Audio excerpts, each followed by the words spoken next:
This is going to be a great episode. I'm speaking with Adrian. I met Adrian on LinkedIn, I do believe, and we're constantly talking on LinkedIn about specific topics, and we're going to go through it in these. So just try to watch as much as you can. It's a long video. It's about an hour long. But we basically go through talking about fake gurus. Now, there will be swearing. There's going to be grown-up language. If you're not a grown-up and you don't like swearing, then don't bother watching this. It is a Friday Fury episode, and I really hope you enjoy it. Here's our conversation. I'm getting to that stage. I've been thinking about this for a while. I've kind of wanted to be myself more, and I am when I am with my clients and stuff. And I think, we're talking about marketing and fake gurus and stuff. It's all synthetic. It's no real people anymore. And I woke up this morning knowing that I was going to do this recording with you, and I thought, I want to get rid of people that post inspirational hustle porn type stuff, which is what we've been talking about recently. And I did, and I got rid of quite a few. I don't follow that many people anyway, on Twitter this is. And I got rid of about 7 of them. And I'm already, even this morning, I'm feeling, this is actually quite nice, And I want to get back into following real people with their realness.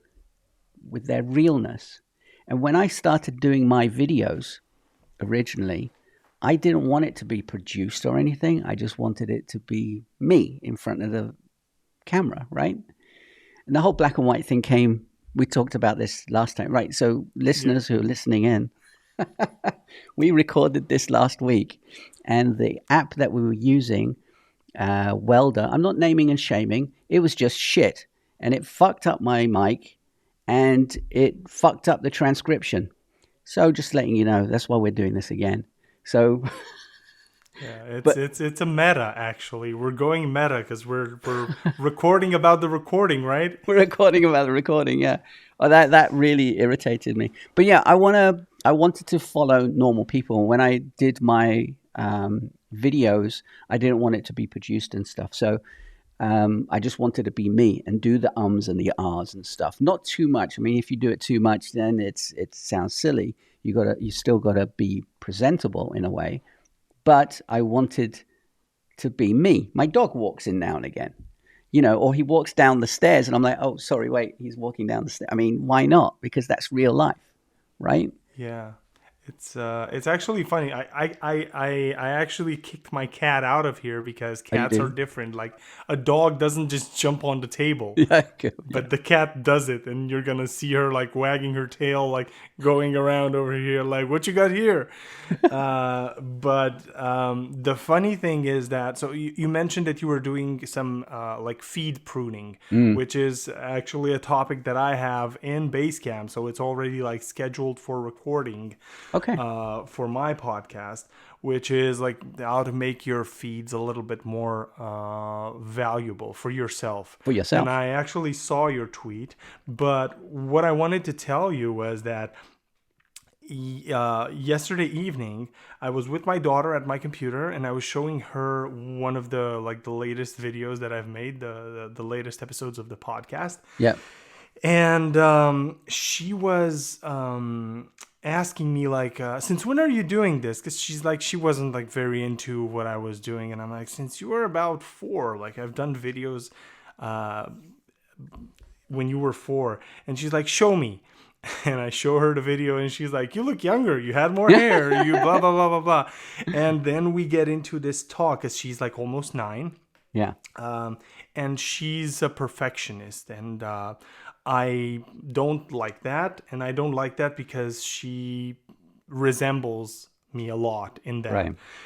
But the perfectionism that she, well, I wouldn't say suffers from, but like that I see in her is the type of what is usually called toxic perfectionism. So because she can't do something perfectly, she won't even try. And I keep telling her, like, that's wrong. Yeah. You gotta try, because otherwise, like, if you don't do, you're not gonna get good at something. And then I showed her actual footage, like, see this 15-minute video that you liked? here's an hour of me like sweating and puffing and huffing, and we laughed, and she was like looking at them, and she was going like, oh, so you took 1 hour to record this 10-minute, 9-minute video? And I'm like, yeah, and I was sweating and swearing like hell. Yeah. I tried to skip over the swear words because like I'm gonna wait till she's like 15, 16 to like enrich her vocabulary. but yeah, you could you like native English speakers would say that I definitely demonstrated the diversity of the word fuck Right. on those videos. Brilliant. Yeah. You know, do you know the Boondock Saints, the movie? Yeah. So Right. do you know the scene where like they go into the hotel room where Rocco, the long hair guy, was supposed to like kill some mafia guys and like Actually, become no. maid? I'm thinking of wrong film. Oh no! Never So seen it's with these two Irish brothers that they're like some sort of what do they call them, like not Avengers, vigilante type of stuff, you know? Right. Yeah, right. And so they have this friend who's kind of in the mafia, but he's like a package boy, Right. and he gets sent by his boss to kill some guys that were having a meeting in this hotel room, and these guys go to kill the same bad guys, and they enter the room, they kill everyone, and then Rocco, the guy, this courier guy, was at the door pretending to be room service, you know, to enter and kill them, and they decide to play a prank on him, and you know, like they ruffle him up a little bit, and then look at the gun and realize that they sent him his boss sent him with a gun with 4 bullets to kill 6 guys. So he was when like everything crazy. chills, when everything chills, like the guy goes, "What the fucking fuck?" And he keeps going and going and going. And then one of the guys go, "That certainly illustrates the diversity of the word fuck." And so, yeah, I haven't seen that. I was thinking something else. I gotta go and check that out. But yeah, it's an old movie. It's not easy making these videos, really. When I first started, I am a perfectionist as well, but I gave it a go. And I remember the first video I made, it's still there. It was actually by accident. It was a conversation I was having with someone. And then I thought, wait, if I cut this up, this is what tech minimalism is. And that was my first video. It was like, I think it was a 45-minute conversation, which I just recorded myself. Obviously, I was recording me, not the guy. So I just cut out when he was talking and just carried on with me. And that was it. And I thought this will be a good idea. But it took forever to freaking edit it. It took forever, right? And then after that, I thought, let me be the Casey Neistat. Let me go and do the videos and it took me forever. So I was making a video a month and it was taking forever. But being the tech minimalist I am, I was like, I've got to hone this down. Now, again, because I've done so many videos, from the time of the idea to the time of actually posting, it's about 35 minutes, 40 minutes max. And that's including everything. Amazing. Because again, there was a short time ago, I was told to start posting everywhere, and I did. So the time took a bit longer, but usually I only post to a couple of places and edit. I mean, I don't really edit. I don't color grade because it's black and white basically. So it makes it a lot easier. But yeah, if you don't start, you ain't going to get good, which is basically what you're saying. That's precisely it. Because to end to close the loop, I showed her that video and then how long it took me to make the video, how many takes I had to go through. And then we went back to my latest 2 podcast episodes, and she's like, "But you don't seem to be cutting here." And I'm like, because I didn't. I have 30 seconds to a minute of me sitting around and getting into the mood before I started speaking. And then there's the end where I have to put like a little bit of music and cut before I turn my face away from the screen and look somewhere else, Right. And that's it. Like, it's continuous. And she's like, "You did it in one fell swoop?" And I'm like, yeah. Yeah. Talked. But what about the ums and ahs? Because she's like, you seem to be interrupting at some point, and like what she can understand, because she doesn't speak English Yeah. right now. She understands parts of Yeah. the Yeah. discourse. She has a vocabulary, but she's not an English speaker. And Sure. she's like, I can tell you're stuttering and you're interrupting yourself, and you don't are isn't that bothersome? And I'm like, to who's interested, to the people who are interested in the information that I'm giving, no, that's not. They're just gonna There you like go. skip it. Yeah, it's Yeah. true. I mean, that's what I was going to come to. It's got to sound good. The audio quality's got to be good, but the next tier down is the content, the actual story, the information. And if that's Yeah. good, then the ums and ahs don't matter too much. There is a guy on YouTube. I watch a lot of van life videos. There's a guy on YouTube, and he makes great videos, great content, great ideas. But I can't watch him because he goes, all the time. You, you know who has a That tick loud. like that? It's so Paul annoying. Graham from Y Combinator. He has this hum, hum. Oh He yeah, he does this like frequently, and it's distracting, but right. it's actually beneficial to one point, because if you go like you drift off and he goes like hum, you just come back, because it's just like this cycle, you know. Like it's weird because, as I said, with this guy, I like the content, but I just can't watch it because of that. And to people who are listening, don't worry about your. I'm going to call it mannerisms, but it's not just mannerisms. It's just the way you speak, the way you are. Because just because someone won't like it, there's other people who will. He's got thousands of followers, right? So people do like it. So um, whoever's listening, just get on with it and do it. Don't worry about what people say, because you're making it for yourself and giving the information out there. And if people don't like it, they'll just do something else. If they troll you, don't even bother listening to it, because what's the point? I got trolled once or twice, but it was like nothing. Not many people, worry about that kind of stuff.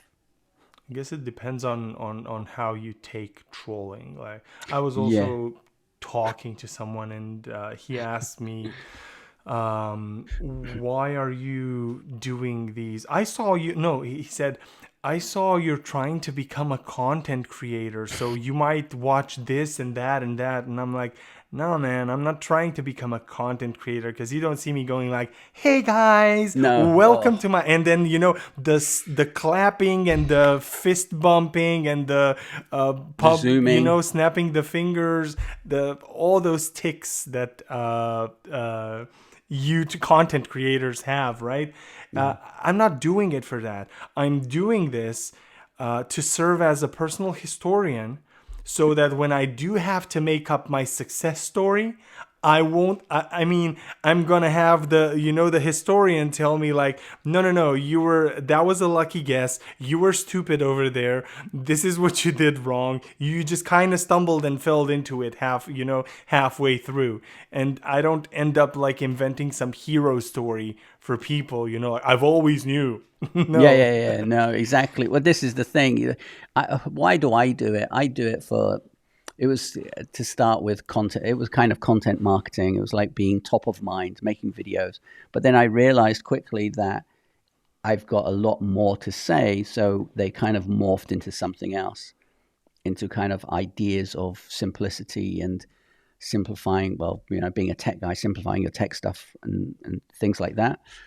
And I think in 2022 it's going to be morphed into something else. But we all have stories. We all have ideas that we could share. And especially for people like you and I who work on our own, I mean, it's a bit different with you because you have a family, there's people around. There are a lot of people like me who there are no one around other than the dog, right? So getting my information out, it's more to do with getting it out of my head and hoping someone else will listen to it than anything else. Because when you work on your own, you still need people to bounce off ideas. And that's what social media, in a way, is great for. So circling back to what we were saying at the beginning, kind of organize your feed in such a way where it's beneficial to you. And that's kind of working for me as well, actually, in that way. So I'm really Yeah. happy with it. I mean, these fake gurus and stuff, we've been talking about this for a few weeks now, to be honest, online, and they just irritate the bejesus out of me. I mean, that thing that I posted on LinkedIn, I didn't tag him or anything. It's like, fuck this. Just people see who he is. I just took a picture of it. And it's Mm-hmm. like, what are you actually saying? What are you, like, oh. I sent you the screenshot from the PDF book, the Yeah. ebook, the thing. Like these people are literally following the same influencers, the same thought leaders, right? With big air quotes here. And they're probably, some of them end up spending hundreds of dollars, if not more, on the special courses, workshops, 3-day events, whatever Yeah. the gurus and the influencers put together. And then they start parroting out the same things. I actually made a video while, like, I filmed the screen of the computer with your post open with that. Oh, yeah. But I only posted it. Yeah, I only posted it on Instagram because that's really not something you want to put on Twitter, because it was more of a. It was not making fun of. I'm gonna send it to you. You're gonna see it and probably have a laugh. But with doing voices and all that, that's not appropriate for LinkedIn, and by any stretch of the imagination. It's more suited than like the motivational bullshit that we see over there. But still, I thought it wasn't for that platform. Yeah. But you said something very interesting about one of your reasons for sharing what you know, and it is to get out of your mind and get things out of your mind and into the, basically it's a way for you to communicate, to disperse some of your ideas and knowledge, and maybe to collect some feedback and some information about the knowledge. And there are two quotes that I remember from reading, I believe, Jordan Peterson's book. I don't know if you know who Jordan Peterson is. Yeah, of course. Yeah. Okay, so in 12 Rules for Life, I've met both of those quotes, which is one of them. It takes a village to organize a mind. And the topic of the chapter where I found this quote was probably about, like, having a family, a tightly knit group around you and stuff like that, and how if you're alone by the time you get to your 50s, it's going to be harder for you if you don't have like really close friends, like alone in the sense of not having a family. And the other quote, which ties into to the first one very, very well, is the faintest pencil is better than the sharpest of minds, which is something that's more or less telling you to write stuff down. Like, this is why I keep stuff like this laying around, and I keep buying Put stuff them. down. Yeah. Yeah. I started doing that a bit more. I have an app called Day One, which I love. I've been using it since 2014. I love it. It's great. Yeah. And I've been using it on and off. I'm not a writer. I can't write. I'm useless at it. But I can type, and I can type quite well. And I'm very good at very short form stuff. So just getting ideas out, quotes and stuff. I have it in my dock on the phone and also on the Mac, keyboard shortcut. And then I just put stuff there. And it's great. So that helps me get ideas for my videos. That helps me get ideas for where I want to go and things like that. So writing stuff down is absolutely a great thing. The video thing is kind of more an updated version of that in a way, because it's like, yes, I've written this quote down, but there's a feeling and an idea behind it. Hence why I make the videos. Videos are amazing. In fact, I posted something about video. I love video. I just really do love video. And I always have, but I've never really done it I only started it like 2 years ago, kind of thing.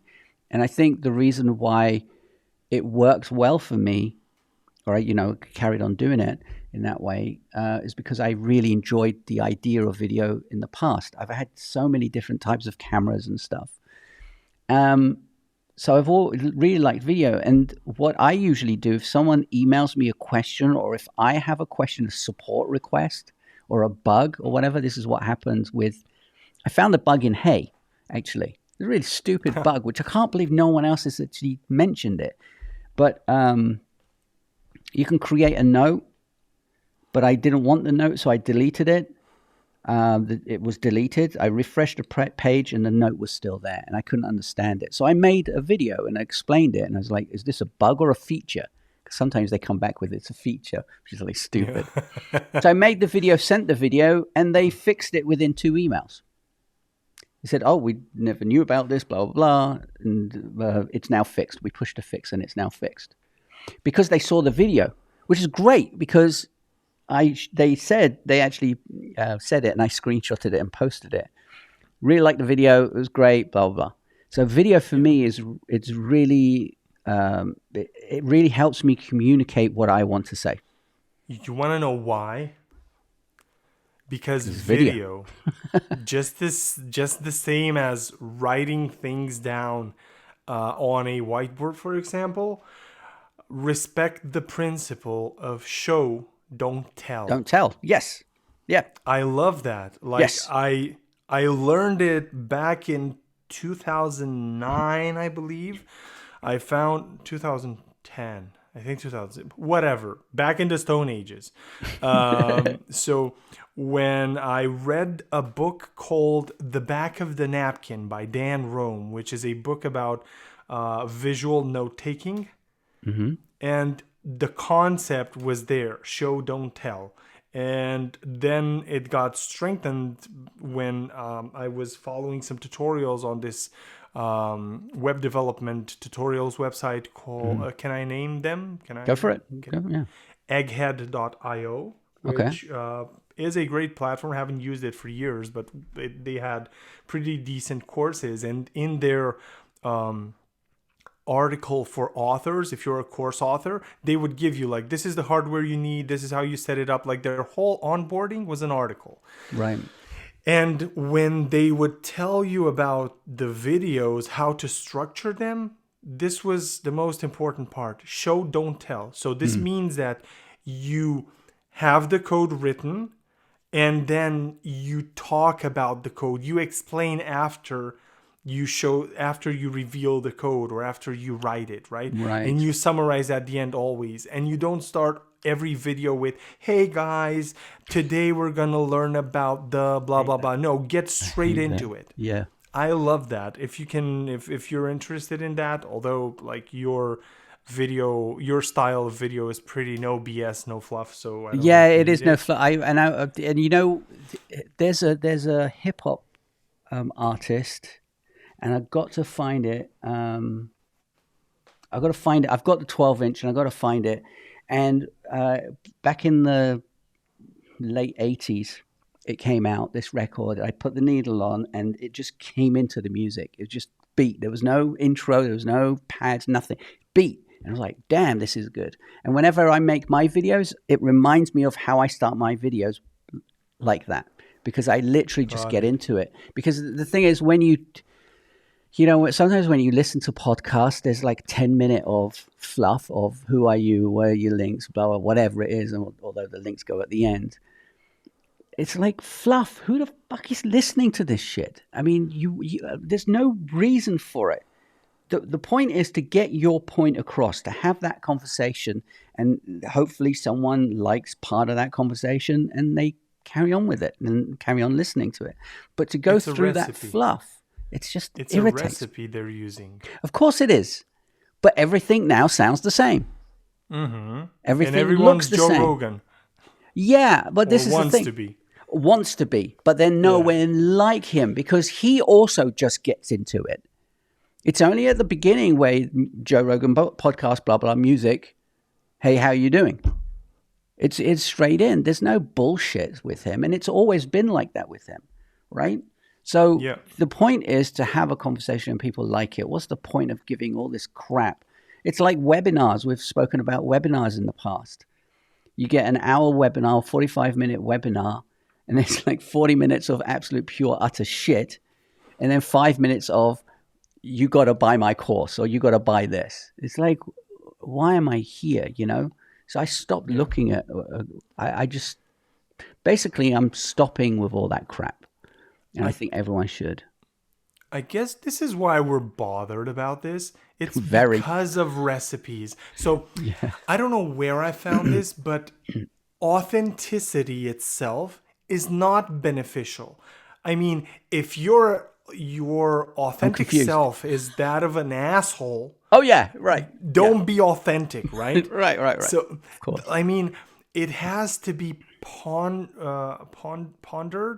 No, pondering is like being indecisive, right? Yeah. It has to be thought through, right? Yeah. You got to put a balance over there. But at the same time, you got to let a little bit of yourself out, because turning back to what I said, this is what bothers us. It's recipes. So podcasts, right? For podcasts, you have like intro, talk about what the episode is about, what you're going to get, and then you're going to leave a hook, but like for the end so that people stick in, and then you get into the meat of the problem. Then you reiterate the problem you just talked about, the topic, and then you go links, like, share, subscribe, social media, blah, blah, blah, blah, blah. Right? Yep. Same with these, not workshops, and we're going to go into the fake gurus stuff, but like with self-development stuff. Yes. You get on the website, you get the you want to click exit, there are these exit pop-ups. Yeah. People need to know, like, some of those pop-ups, some of them are just when you scroll and you get like subscribed to the newsletter, but others are called exit pop-ups. So when you go towards the sorry, like, I have you want to answer this. Go ahead. Yeah, please. Wait, I'm going to keep on rolling. Okay, I'm going to wait for you actually, or do you want me to like go through? Yeah. We're just gonna wait for the director to come back into his high chair. So unfortunately, there's no do not disturb on the you get a parcel and the podcast carries on. I think you do have a do not disturb. It's called a dog. Yeah. You put it there. You train it. Sits there just waiting. Wow. Sorry about that. Yeah, you were saying about the recipes. Yes. So I was saying that with even with like self-development, like same thing with recipes. I was explaining about some of the types of pop-ups you might see on a website and leading into the way they collect your email and how you get into a funnel. So some of those pop-ups are made to appear when you go to the exit, like if you want to go to top right, top left to like close the window or close the tab, that's when they pop up. And so they ask for your email, right? So give us your email and we'll send you this free PDF. You give them the email, they send you the free PDF. Then they enroll you in the 5-day email drip campaign course with like workflows. And then they invite you to the webinar. In the webinar, they do what you said. Talk 45 minutes of bullshit, and then trying to sell you on their course, for example, right? And okay, like I'm going to be the devil's advocate here. The purpose of a webinar usually is to help you decide whether one of the purposes is to help you decide whether the whatever is being sold is suitable for you or not. But if you ship 45 minutes of what we say shit under pressure, like in those the shit trucks. Yeah. That's not like, don't do it. But then they sell you on the course. You go buy the course, you join the course, you go through with it. If you fail, it's your fault, of course, because it's your fault. You did not push hard enough. You weren't dedicated enough. Yeah. Then you buy the book. Then you buy the private, like the conference ticket, private island event, and then private mentorship group with Guru. And you, at the end of this all of this, you are in debt. Yes, absolutely. Some people go in debt for this. There's a guy, you may know him on YouTube. He's got a massive following, and I really like his content, called CoffeeZilla. I love him. It's amazing. You've watched it, right? You've seen it. I've seen him. I haven't watched him for like 3 months, I guess. Well, amazing. There's another guy called Spencer Cornelia. He talks a bit fast, but he has really good content. But CoffeeZilla, he exposes all these fake gurus and stuff.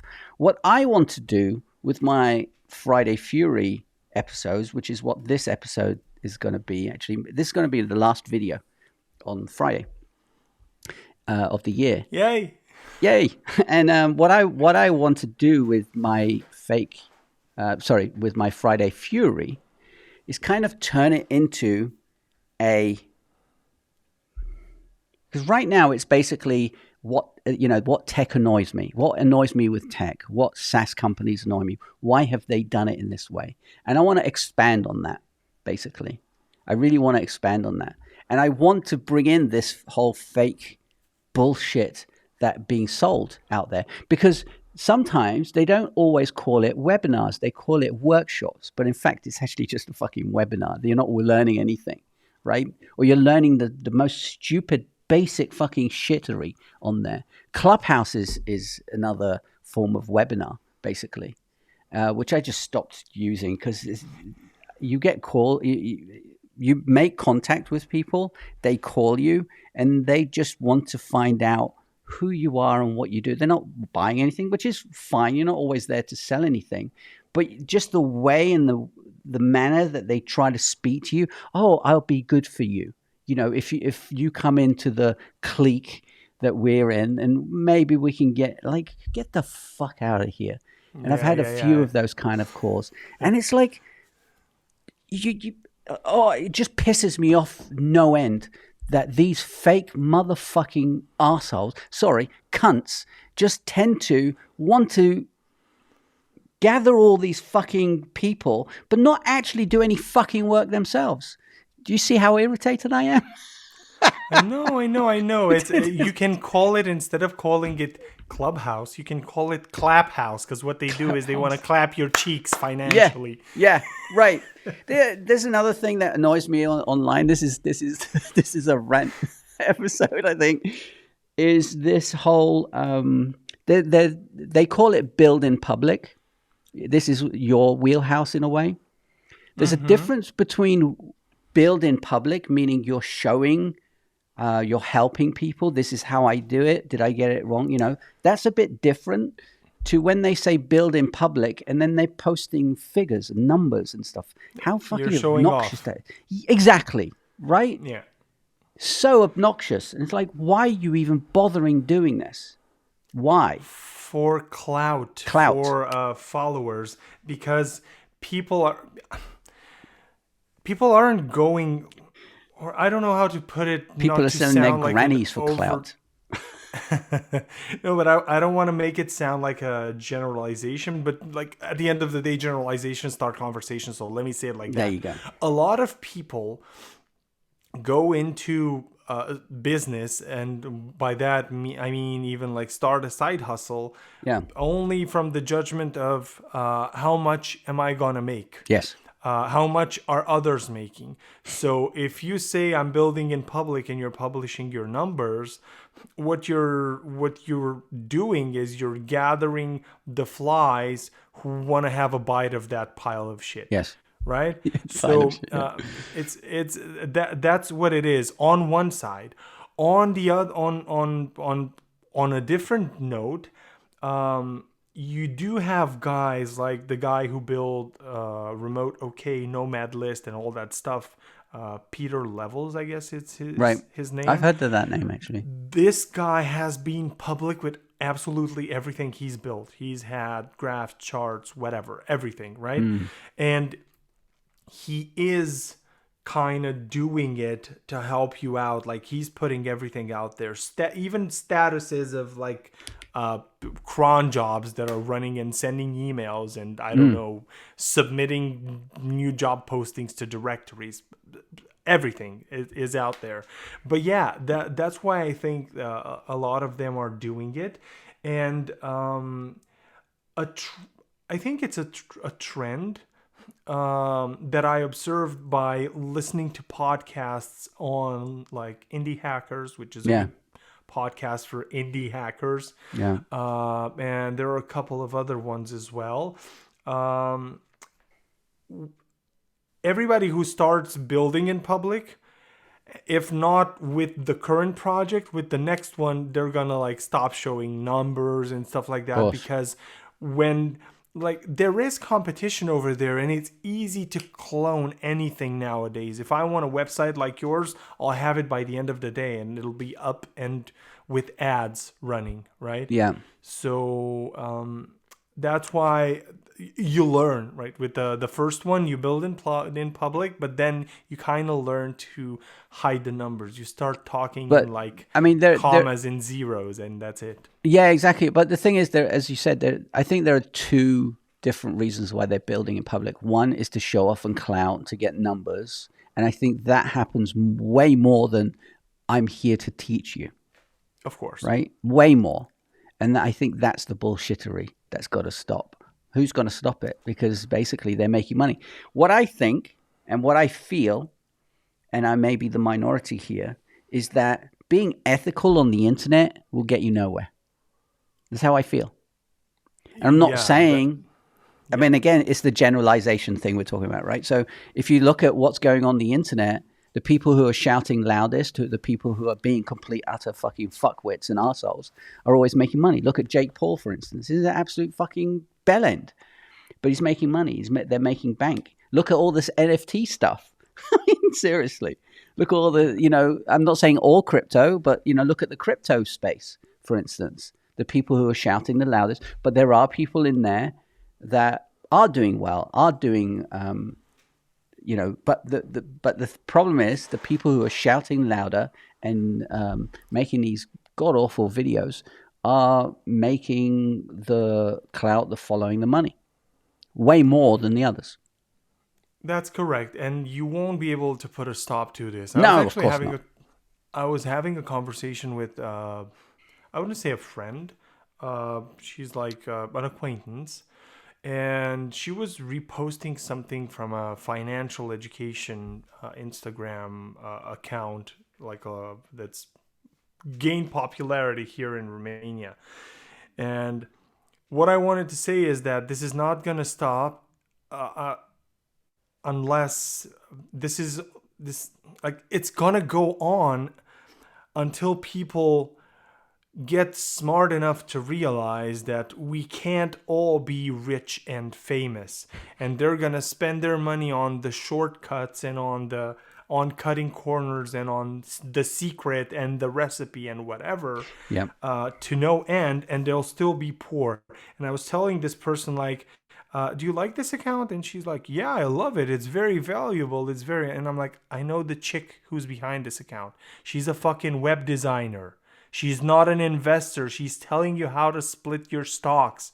Are you dumb? Yeah. She's a designer. And she grew, like, to her point, she grew an account to like over 100,000 followers, I think, or something like that. I'm just going to look right now just to. But this goes back to what I was saying in our original conversation, is that what's ruined the internet is advertising money. That is pure and simple.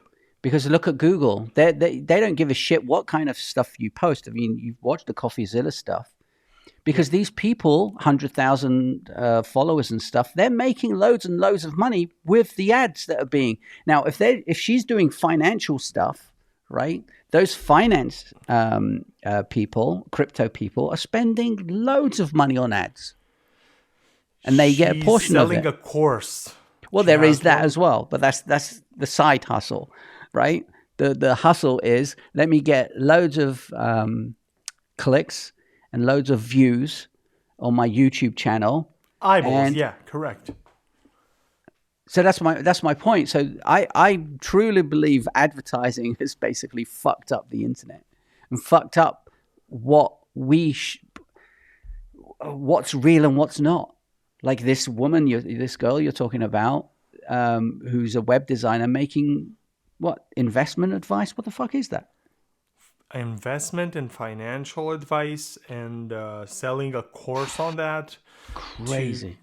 Told you, 135,000 followers right now to that account. Started last year. I know the account. I know it since it had like 400 or 500 followers. I'm not jealous or anything, but like, it's like me.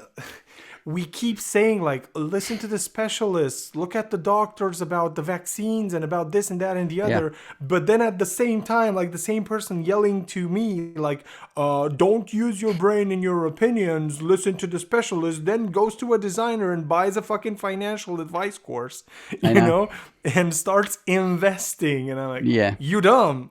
You stupid. That's it. Like it happens all the time. Again, the video is a powerful thing in both sides. I mean, this person's making videos, so then you get to know the person because you think you know the person because you're seeing them in a video, right? Because you're seeing them every day. They don't know you, but you know them because you see them every single day or whatever. So then when they say, oh, go and do this because it's great, you're like, well, I know this subconsciously. I know this person. Let's go and do it. She doesn't even have a face. She only does the Instagram posts. The course, I think, is somehow hidden, you know, like you DM for the course or stuff like that. So there's not a photo of her face or a mention of her. There are a couple of names mentioned, but like... So then who do we blame? Do we blame the people making these videos or the stupid fucks actually going after these videos? Falling for it? Both. Well, both.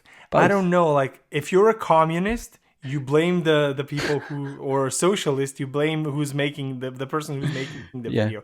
But if you're, there's at least a capitalist vein in you, you're going to blame the people who are buying it, right? Because like, as a business person, you want to try and sell something, right? So what you could blame the creator of the course and of the account for would be like unethical behavior. Exactly. And if you don't have like disclaimers that this is not financial advice, this is just for fun, opinion, blah, blah, blah, blah, the small print over there, you know, at the bottom of the page, then of course you can like press legal charges. But that's still scummy because I've seen people who say, you know, that they say, I mean, CoffeeZilla did a thing about this, about this isn't financial advice, and they bury it in amongst so much text. So when they have gone to court, they say, well, it's in the text, right? And it's literally buried. It's literally one line or one sentence in amongst all this other shit. It's crazy. Honestly, the internet has got into such a clique mode, craziness, bullshit. And I do blame advertisers. I really do. Because without that, these people wouldn't be making that much money. You know, and it wouldn't go to their heads, basically. You can draw a parallel here even with like religion, Christianity. Oh, yeah. Like any religion. Like, listen to me. So we went on crusades. We went on and said like, those fuckers over there, we got to take their land and make them repent because they're sinners, right? Sinners. Where in the books it is said like, if you see someone that's not of your religion, kill him, his family, his kids, his wife, whatever, make them repent and take their land. It's the people's interpretation of that. You know, like you get the moral code from religion, you get a set of rules of conduct, how to behave in a society, and they are understandable even like to the lowest level of intelligence. That's why they're so popular. Like if you want to look at marketing, you got to look at Jesus, and if you want to look at the best marketing book ever written, you got to read the Bible. You know. But it's the same thing. Like even with advertising, it's what we make with it that's wrong, not advertising and advertisers. You know, I understand that. But if you, I'm purely talking about YouTube here. If you think about the incentive that they've given to the content creators and the way they've done it, that's why I'm saying I blame the advertisers. You're right. Because they've made it so easy for people to make money. And again, that's a great thing because there are a lot of people on YouTube that are doing great content and it's good that they're getting paid for it. The thing is, in all walks of life, in all businesses and everything, there's always arseholes that come in and ruin it, basically. And that's the problem. I'm not saying get rid of advertising because that's stupid because you need, you know, people need to make money, and fine, but they got to be curtailed in some way. But the middleman, in this case YouTube, Google, whatever, Alpha, whatever you want to call them, they're the middlemen in between the content creator and the advertiser, right? And they don't want to fuck up the amount of money they're making, because they're making a good 40 or 60%, right? So if these content creators are making, I don't know, 30 grand per video, because some of them are with millions and millions of followers. Yeah. You think Google are going to go, nah? No, of course bullshit. Not. Of course not. So that, in that essence, I'm saying that's where, the marketing, not marketing, but advertising has ruined the internet, because people are on the internet to make money. So they make any kind of bullshit to clickbait to make the money. And that, you're right. And that's my problem with it.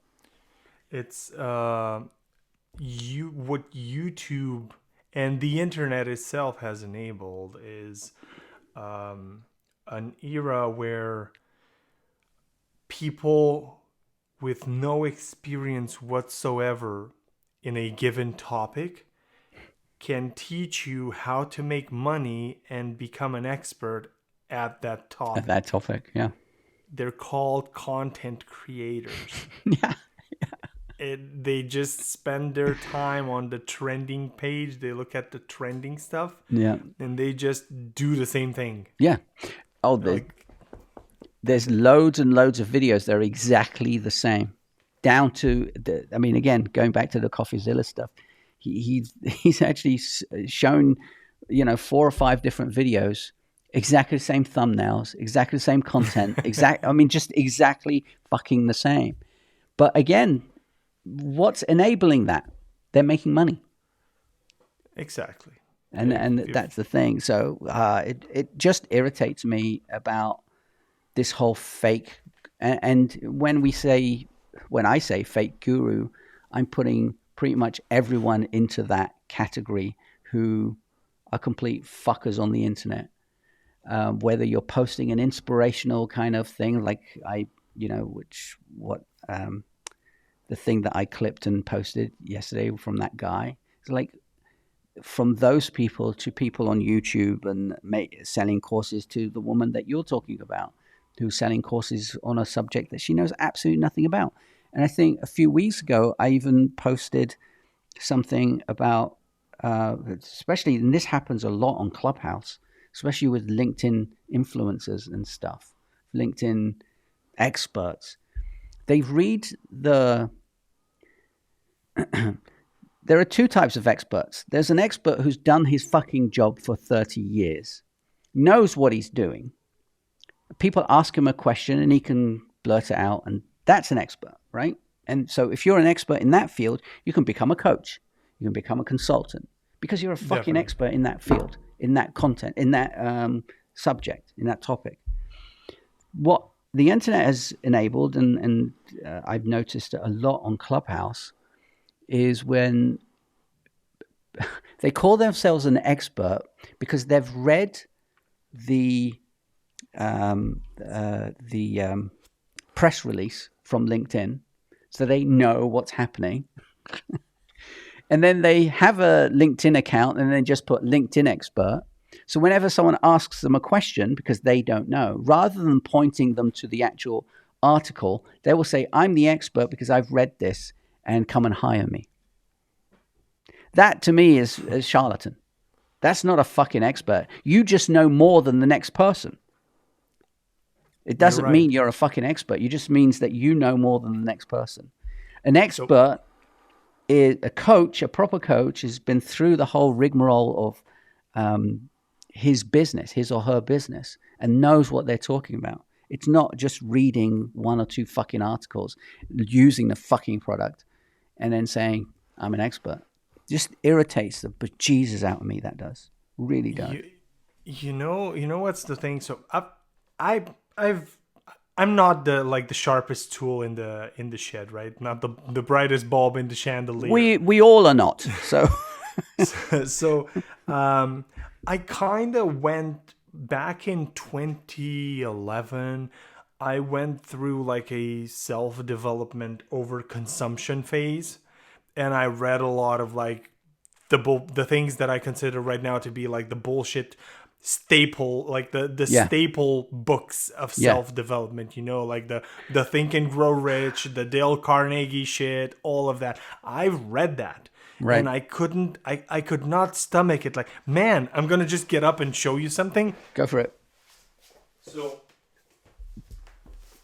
I have this book, right? I can't see the it. 5 a.m. Oh, yeah. Club, right? Oh, It's yeah. in Romania, Oh, right? Jesus. Dude, I tried to read it twice. I bought it and I said I'm gonna read it, right? But when I listen, when I read the billionaire story with his apprentices and how the billionaire is teaching him shit, man, you just sound like you're lengthening this fucking story to make the book thicker. And I tried twice, right? I threw up in my mouth, and then I also made the mistake of actually reading a book on sleep, which is like Why We Sleep by Matthew Walker. Oh, wow. And Yeah. I tried, like I said to myself, because like in this winter break, so to speak, I said I'm gonna read some of the books that I have like behind me over there, and like I have, if you see, I have two stacks. I see the it. The one with the statue, those are done. Right. This one is done because I need to burn it, and the other one, that's like in progress. I can't read just one book. Right. But I said I'm gonna read this. I'm gonna give it a chance. Fuck the like, I don't want to limit myself, right? I'm gonna be open-hearted. I couldn't get past page 20 something, and I'm like, Really? no, fuck this. I'm gonna burn it or gift it to someone. Like, if you're into BS, I'm not saying what's here is irrelevant. I'm just saying that the story rubs me the wrong way, like very, very badly, right? So I cannot stomach this. And I was saying that I went through this whole bullshit stories, about self-development, this overconsumption phase back in 2011. And at that time, I read some books related to like consulting and developing your own business and stuff like that, because I've done freelancing since 2008, and then I stopped, and then I got an actual job within a company. But I was also, I wanted to like go back to being a business myself, And I read things like $1 Million Consulting by Alan Weiss. I've read Book Yourself Solid. But why are you reading these books? What was the reasoning behind them? I wanted to understand what is consulting actually, besides what I knew to be like just contracting and being like an extension for a team or an implementer. Right. And with Book Yourself Solid, I wanted to know, it was very popular within like the dev circles at that time. And I wanted to learn how to like build a pipeline of clients and stuff like that, because I wasn't very experienced. I knew I was lacking, and it was just like the starting point for me, right? If you just read them through and through and take everything literally, you're dumb. Because like there's a little bit of talk of the Bentley and a little bit of talk of the whatever, and some of those people, because this is where I'm getting with my overconsumption of self-development, some of the people you mentioned that are selling snake oil, basically. That's what it is. Yeah. They just read these books. They spent 1,500 euros on a webinar that teaches you the secret, and they still haven't learned the secret. So they're parroting out whatever they got in that webinar. And since others, are looking for the same get rich quick, lose weight fast, give me a pill, but let me eat whatever, no sacrifice methods, they have who to sell it to. This is the whole thing of, if it's too good to be true, it is. And it always is. Because running a business, and not a startup, it's a fucking business. It's not a startup. We had this conversation last time. We had it. Is hard. Running a business is freaking hard. I've worked for myself for as long as I can remember. And trust me, I've made money and I've lost money many, many times, right? Many times. And if you don't go through that, you don't learn anything. You really don't learn anything. So failing is a good thing. So just fucking do shit and fail. But going through and reading all of these books, like you say, and agreeing and then trying to implement every single part of these books just makes no sense to me. I've never read any of those books, any of those type of books at all, because I know most of it is bullshit. Bullshit to me, because it doesn't work the way I work. I work in this particular way. You work in a particular way. So you're getting things from these books. That's fine. I personally, it doesn't work for me. You don't resonate with them. Sorry? You don't resonate with them. No, not at all. Literally. And so it just does. It wouldn't work for me. And to me, for instance, I went through a messy divorce. Everyone said I was depressed. I didn't think of myself as being depressed. I was just pissed off because of this, that, and the other. And everyone's saying to me, go and see a therapist. And I'm like, no, because I just don't believe in that stuff. I'm not interested. I don't believe in it. And that to me is the same as reading those kind of books, because I don't believe in it. Right. And if I don't believe in it, it was no way. My stepmother many years ago was a hypnotist, and she used to do it professionally sometimes. And she hypnotized people in front of me. I actually saw her do it. There was no bullshit. But it would never work on me because I couldn't believe in it. Because you don't believe in it. Don't believe in it. Exactly. So with these type of self-help books, self-help in that phrase in itself, to me, is so cringy that I just don't understand why it exists, right? So when people are saying, wake up at 4 o'clock, 5 o'clock or 4 o'clock in the morning and get everything done, when the fuck do these people go to sleep? They ain't going to sleep at 10, 11 o'clock at night. They're probably going to sleep at 5, 6 o'clock.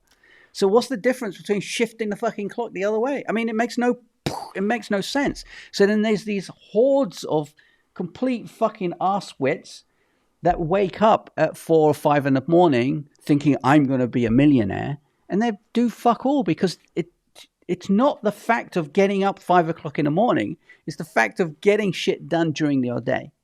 I wake up 10 o'clock in the morning. Sometimes I wake up at 7 o'clock and I do not get out of bed until about 10. Does that mean I get nothing done? No, I have a successful fucking business, right? And I have done for many years. So it just really depends on your pace of life, your way of life. What's your rhythm? Like, what's your rhythm? How do you work? That's the thing.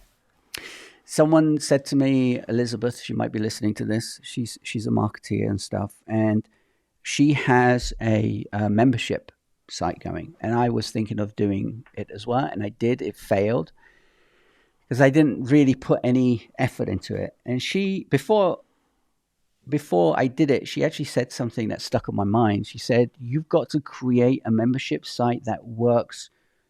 I can't remember the exact words she said, but basically works with your rhythm, with your way of working. And I realized membership site would never work for me, because my rhythm is so erratic, because I want to work when I want to work. And if I have a membership site, that means I have to constantly work. And that's not me, right? In work on the membership site. I mean, I'm always working, but so it just wouldn't work. Hence why it failed. So you have to work in your rhythm. You have to stop listening to other people. Get some information from other people. Even the bullshit that I sell or you sell, whatever, half of it isn't relative to that one particular person reading it, watching it, consuming it. Correct. So again, nobody is going to create the content or the information as a whole for you to copy. It just ain't going to work. Yeah. Tailored for you. That's it's the just thing. Not going to work. It's not going to be bespoke. No, exactly. Oh, what the hell's going on here? I don't know what's happening. What's the hell's going on here? I have no idea what's going on. You muted me at one point. I'm sorry. I pressed the button and it went all crazy. Sorry, we're back. Don't press the button. Don't press the button, yeah. Yeah. You were saying... Do I go? Do you go? No, go for it. So we were saying that I was saying that nobody's going to create content for you like tailored 100%. So you got to take what's good for you and leave out, just like with this podcast. Like people are not going to be listening to this and go like, oh, I love the whole thing, but they might find that one nugget. So as long as the type of content and delivery that you have is easily digestible, you don't like make people ill while they're listening to you, they're gonna stomach through it and just go like, oh, at minute 34 they said this and they were talking about this, and exactly. It was great. Exactly. Yeah. Well, we'll leave it there. Again, this is the last video of the year. I've made a video for a while now, and this was a good one. So yeah, I'll see you next year. Yes, sir. We'll meet next year, and maybe we'll do some more of this together. Absolutely. Oh, I'd love to. Because our minds kind of connect in a way. So I really like that. So yeah, definitely. Got it. Okay. So how do we end this? Have a great day. You just say have a great day. She fucked it up, but it doesn't matter. I'll cut it before that. Cool, man. Okay. No worries. Well, but yeah, no, thanks for that. I really appreciate that. To doing it again. I'll have to cut a few bits out. Maybe. Okay. Cool. I might do. Let's re-record. Do you want to re-record? I think this is a good start for the, like, if you want to do some editing, you just take this. Do you want to re-record and you put it at the start? At the beginning. That's how you lead into it. I think I might do that. Oh man. I can't wait. I'm gonna like wait for you to publish this. I will. I'm gonna try to do it for tomorrow around about 3:00, something like that. Okay. I didn't want to do too much editing, but I'm gonna have to edit the ending and the beginning. But I'm gonna leave the door and stuff. So fuck it. And the book. Cool. Yeah. Sure. Hey, have a great day. Have a good New Year, by the way. Hello to family. Happy New Year, sir. Love to the family and all that, and enjoy it. Cool. Thanks a lot. See you later, man. Ciao. Later. Bye.